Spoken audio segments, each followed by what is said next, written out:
Hey everyone, Insuffy here, and today we gotta do a bit of a market update to talk about all the craziness that is going on in One Piece. So let's get into this and see what is going on, at least from my perspective, for whatever it's worth. So, first of all, let's look at OP12. OP12 is kind of interesting. It's the previous set that just came out. These boxes were, in October plummeted to like $84 a box because ultimately it's not really that great of a set, arguably speaking, compared to other sets. With all the craziness going on in One Piece, you can see here that it's gone up to about 100, back down to 110, 100, and then now boom, shot all the way up to almost 130 a box, which is kind of crazy for this set because again, not a super crazy set, nothing really crazy big on the chase. I mean, what's interesting too is, when you look at this, right, if you look at the box, we go to, the single cards here and we do the price high to low, right? Here's the best cards we can get in this box. We know that the odds of getting these mangas are super rare. Yes, it's there, but it's super, super rare. If you're spending 120 a box, there's only 2 cards that are going to get you your money back or make you a little bit of profit just by themselves. Outside of that, you have to hit a couple really good hits. You basically gotta get like an SP or a really good alternate art, which is only a handful of them, and arguably, like, I would argue with some people as well and agree with them or whatever, that some of these SPs, they're not my favorite. They're not really great. They don't shine or bring as much allure. I like the Teach manga, but the special SP manga, but other than that, not really sold on a lot of these cards. There's not a lot of things in here that I really want, and I think that's for a lot of people. So that's why that set you're gonna see is has gone down in price as it did so quickly. But with all the craziness in One Piece, it's shot the card up, and we'll talk about that here in a minute. If we look at OP13, I'm telling you, this is crazy. The price of these boxes is absurd. I mean, look at this. I mean, you were selling for about, this is what, pre-launch, 180. We had the launch, it dropped a little bit, and then, kept around the 160, 170, which, is really where it should have been. If I remember correctly, that's about where OP09 was, and they're very comparative in their sets. So maybe a little bit more because it is a slightly better set from argument standpoint, but it should not have gone up to $300 a box. That's just crazy. So we really should have seen these about 200-ish a box, and it's being inflated an additional about $100 plus on the current environment right now, which is just, again, crazy. It's really gone up. And one thing I wanted to show here is, even when we're looking back at OP08, you can see again, not a super popular set. If you like it, you like it, but again, overall, it's not a super popular set. Selling for 150 a box is a little crazy for like a set that just nobody really wanted. I mean, there was so much of it that people didn't want. That's why they were throwing it in all the volume boxes and everything else, because there was just so much extra of this set. So the fact that this is 150 bucks to me is mind-boggling. You can see December last year dropped down to 70 bucks a box. Nobody really wanted it. It's gone up a little bit to about 100, but MSRP on this is 120. It hasn't hit MSRP all year long, and then all of a sudden, with this boom in late December and OP13 coming out and all this craziness going on, boom, 150 a box. That's just nuts, guys. I don't know. That is ridiculousness. Even here, I mean, look at this. You got OP01, the white bottom, right? So that's the reprint. You're looking at, $400-500 a box throughout the year. Some parts of the year, if you're lucky, a little under $400, and then boom, $1,400 a box. That is nuts. That is crazy. I really feel that if you're buying at these prices, maybe they hold, but there is a higher higher likelihood that it's probably not going to hold long term. We should stabilize back to about $400-500 a box. Now, it may not. if the supply's not there, people went crazy. But I think a lot of Pokemon people are coming in this, and that's one of the things I want to talk about. And I think they're trying to buy, thinking they're going to hit really big on this later. I'm just not super convinced that's going to be the case. I think we're going to have a lot of people with a lot of boxes, and they're going to be like, I don't really care about this box because I care about Pokemon and other stuff. I was just buying to try to make a profit. As soon as these prices start coming down even a little bit, people are going to panic sell, and then you're going to see probably the market crash. That's my guess. It may not happen. It may just stabilize at this price, but I don't know. I personally don't feel like it's worth the price. I mean, yeah, it's nice to have a box of the first set that ever came out. I think a lot of Pokemon people coming in think that this set, being the first set, is going to be like, you know, the old OG Pokemon, and, you know, with, you know, the Charizard chance and all that stuff. There's not any like the cards in here are, you know, there's some good hit cards in here, granted. The prices have gone up because the box has gone up. But again, if we look high to low, I mean, if you're spending $1,300 on a box, look at the prices of these guys. I mean, you would have to get the Shanks manga, and you still probably wouldn't even break even on the box. I mean, really think about that. The reason that the, you know, old, like 1999, 2000 Pokemon boxes are going for like 40, 50, 60 grand is because there's a Charizard in there. If you get a PSA 10 Charizard, you're talking about $250,000. I mean, granted, this is raw, so I mean, maybe you make a little bit more on, you might make some more on some of these cards. But I mean, like a Luffy parallel, $450. Why would... First of all, players ain't buying that, most likely. And, you know, and as a collector, I'm the collector. I'm not spending $450 on a leader alternate art. I mean, that's just crazy. I'm not doing it. Like, so I don't know if this is really going to hold, because it just doesn't make sense in the cards to me why you would want to spend this much money. I'm a collector, and the only thing I would really care about is the manga. I don't really care about the leaders. And, you know, the alternate arts and stuff in here, they're okay. There's nothing really super crazy like, oh my gosh, this is amazing, like a red Luffy manga. It's just not here. So I don't really understand the pricing. So that's why I think that the pricing probably is not going to hold long term, because card-wise, people aren't really fighting over this box. They're just fighting over the fact of having a box that's from the first set, from the first thing of One Piece. And I think a lot of people that don't know One Piece a lot are buying it at that price, thinking that this is some crazy set's the first one, I gotta get it. And I just don't know if that's gonna hold. Again, it may, if a lot of the people come in and don't sell, but I don't know. Guys. It's a little wonky. Some things I just want to show here, you know what? So first of all, we have what I would say, there's a few prongs here of what's causing pricing to go up right now, because as most of us know, the pricing is going up and up and up. It's crazy. The first one is obviously Christmas here in the US and abroad. You know, it's a huge major holiday. A lot of people celebrate around this time of the year. So, it's causing pricing to go up, right? Because parents are like, hey, I want to buy stuff for my kids, and they love One Piece, so I'm going to buy cards. Kids are saying they want to buy cards. Teenagers are saying they want to buy cards. So, you know, that naturally is going to cause the pricing to go up every year. So we expect that, right? That's why we should see a little bit over MSRP, because it's going to pull regular pricing up anyways.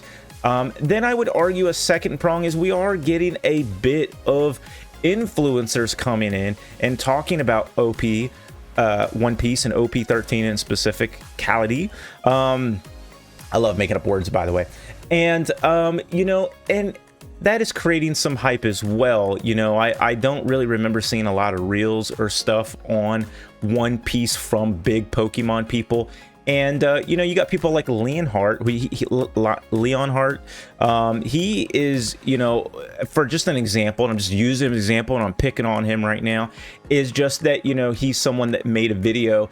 Now it's weird, it's not on his YouTube, but it's on his Facebook. On his Facebook, he has him opening OP13, and he has like $9,000 possible card you can get. And then you can see here, he made a post giving away his One Piece, you know, OP13 hits. So that's creating a little bit of surge in popularity, because you know, he is a Pokemon creator. So you have a lot of Pokemon creators that are making some videos and trying to go outside of their, you know, little area, which is fine. Hey, you can make whatever videos you want. free. That's the whole point of YouTube, right? But, you know, I'm just explaining why some hype is being created, right? Because you have some content creators that typically do Pokemon that are coming in and doing some One Piece stuff, and that's creating a little bit of hype and a little bit of push towards that direction as well. So, you know, we're seeing that as well create a bit of an impact. And then the last and final impact, I would argue the big ones at least, is that just OP13 is just a great set, right? Like, it really is a great set. The fact that there is these manga cards that are going for $8,000, $9,000, $10,000 is obviously creating a ton of hype. OP13 is a really, really good set. You know, they did a very good job with it, and it's creating the hype. I don't know that hype's gonna last when we get to OP14. If history repeats every time they do about an anniversary set, you know, the next set causes pricing to go down, and then they start doing some reprinting on that older set. That's why we saw OP09 come down. OP09 went up for there for a little bit. Then you had OP10. Nobody really wanted OP10. It was okay. There were some good cards in there, but it was far from as popular as OP09. And then we saw the market come down when OP10 launched, and then, you know, because it kind of relieved some of that hype. And then they started with, you know, the double OPO, a lot of the, you know, extras around OP09. They were doing like little side sets, things like that. So, you know, like the double pack boxes and other things that they were launching. And then there was a lot more blisters going into the stores for a while. So that caused the pricing to kind of come down a little bit on as well. So it's going to be interesting to see what happens with OP13. We have to keep an eye on it to see what's, you know, ultimately what's going to happen. And in talking to OP14, that's why I got this up here. I mean, this is what's coming out. This is what we have to look forward to. So, you know, if history repeats as this stuff comes out, it should help relieve pricing a little bit. And then we tend to see in that, you know, following months, pricing kind of like stabilize or come down. So, you know, it may be worth kind of holding on. I caution against FOMO, right? You know, FOMO. I think a lot of people are doing FOMO. Whenever you see pricing, you know, on boxes just, you know, skyrocket like this, you know, it's probably FOMO, because, you know, it shouldn't really be skyrocketing like this, like just literally like boom, straight up. We should see, if anything, a nice steady upward trend. So if you follow the trend here, the pricing should be somewhere around here, not up here. So, you know, this is where it should be. The question is will it hold, or is it going to level out? As you can see here, it typically tends to level out. So just keep that in mind. If you're buying, you may be buying at the ultimate premium bubble right now. So just be cautious, people. You know, and if it goes up like crazy and you miss out, you miss out. It is what it is. You know, like there's some things I wish I would have, you know, bought before it went up in crazy in price, but I'm not trying to get super crazy and be like, oh my gosh, I gotta go crazy and buy all these boxes before they get even crazy bigger. They're already big. You don't want to buy on the big hoping they get crazy big, right? Because the odds of that are much slimmer than buying it when it's stabilized and then maybe one day it becomes a bigger price. So just something to think about. But again, back to the releases. Here's some cool things we have coming out to really look forward to. We got OP14, you know, that is very exciting. January 16th. So, you know, it's going to be 7 Warlords of the Sea themed. It'll contain half the cards at EBO 4 before the Japanese release. So that's interesting. It looks like they're trying to, you know, and if you're unfamiliar, this is preparation for the simultaneous release worldwide that starts sometime in 2026. What they're talking about there is eventually in 2026, we're going to get to a point to where instead of a set like, let's say, OP14 releasing in Japan, and then 3, 6, 8 months later the English version comes out, now it's going to be released worldwide same time. So OP14, you know, it's an example. It's not happening with OP14 most likely, but OP14 worldwide is what they're trying to get to. So that may be OP15, 16, you know, somewhere around there, where it'll all be released worldwide, which is also going to impact pricing, because I think that we're going to see some cards hyped up initially like they are in Japan. The Japanese version, when that's released, you'll see cards hyped up. People realize it's not really that good in the game, and then the pricing on it comes down. So, you know, we're probably going to see more dramatic waves with a worldwide release, because with the English version coming out so much later, we knew what cards were really good in the game. We knew what cards were going to be really popular based on most likely what was happening in other, you know, the earlier releases like the Japanese releases. So when they came out, people know what to get. So it's going to be a little interesting to see when they do the worldwide release at the same time, because you're going to see kind of stuff just a little crazy and chaotic at first, and pricing a little nutty until people figure out what it is they really want or what's best in the game. Here's the double packs, right? So, but it's interesting. It just says 2 OP14. I don't remember seeing anything on OP13, just 14. Where we get into OP13, I think these are going to be the most popular illustration boxes. Illustration box 1 and 2, not really anything too fantastic. A lot of OP08. Again, some sets people didn't really care about that much. And what was it, OP06, I think, which is okay set. And then you had volume set 3 and 4, which was okay. You know, they went from not great to okay. Having 2 OP13 and 2 PRB2, guys, these boxes are going to probably be crazy popular. So you know, this is where if you're saving your money for something, these are things that I'd probably save my money for personally. You know, whatever advice that's worth, you know, because these illustration boxes are going to be crazy. 2 PRB2 and 2 OP13 packs in each one of these things are going to fly off the shelf, because they're not going to have packs in there that people aren't going to care about. So that's something we got to pay attention to. And then if you can find them, I'd buy them. And I think those are going to be some cool ones to get to either open or hold. Egg Dead starter decks. I'm personally not into the starter decks, but you know, there's going to be a yellow starter deck coming out as well. When we get into February, we're going to get EBO3 with an February 2nd, which is interesting. Already launching another EB.